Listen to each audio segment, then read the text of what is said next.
Hello everyone, সকলে কেমন আছো? আমি নতুন একটা ভিডিও নিয়ে আবার অনেক দিন পরে তোমাদের কাছে হাজির হয়ে গেছি।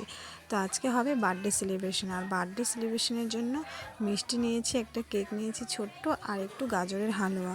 কারণ আজকে যে বার্থডেটা ছিল সেটা আমরা ভুলে গেছিলাম, আর আমার ননদ জামাইয়ের বার্থডে আজকে।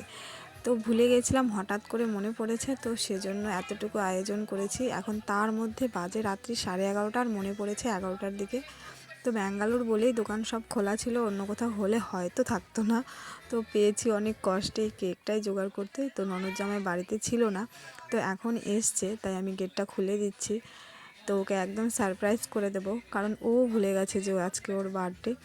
তো সেজন্য বাড়িতে আজকে অনেক রাতেই এসেছে, কারণ ওর আজকে কাজের খুব প্রেশার ছিল, এই জন্য লেট হয়ে গেছে আসতে।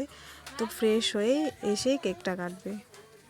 আসলে আমাদের মনে ছিল না, কারণ আমরা একটু ব্যস্ত ছিলাম একটা কাজের জন্য।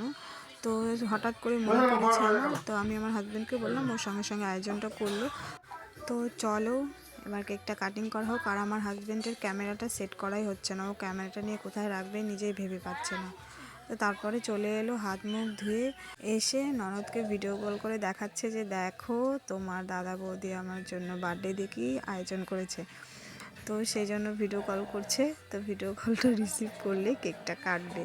তো খুব খুশি হয়েছে আমরা এই আয়োজনটা করেছি দেখে।